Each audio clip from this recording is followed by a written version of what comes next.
zaradi tega, ker mislim, da ga Maribor ne potrebuje.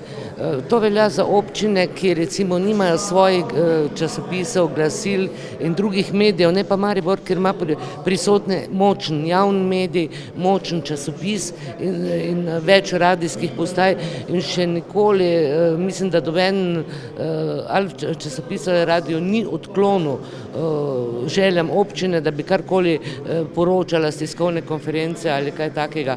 Če seveda upoštevamo zagotavljanje župana, da to ne bo njegovo glasilo. Tudi zdaj v bistvu je Večer bil v bistvu zelo dobro naklonjen, dobronameren do župana.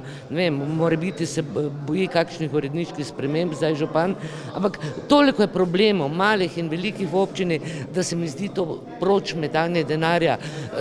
Dvakrat, trikrat, štirikrat na leto, da vržemo ta denar ven, ne vem koliko bo že recimo en časopis stal, se sliši morebiti malo denarja, ampak z malo denarja lahko mi rešimo velike probleme.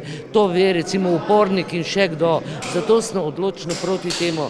In zlasti recimo, ker sem 40 let delala v javnem mediju, na radiju in vem v bistvu, kakšne so obveznosti in naloge javnega medija, torej da moramo poročati, da moramo biti objektivni in korektni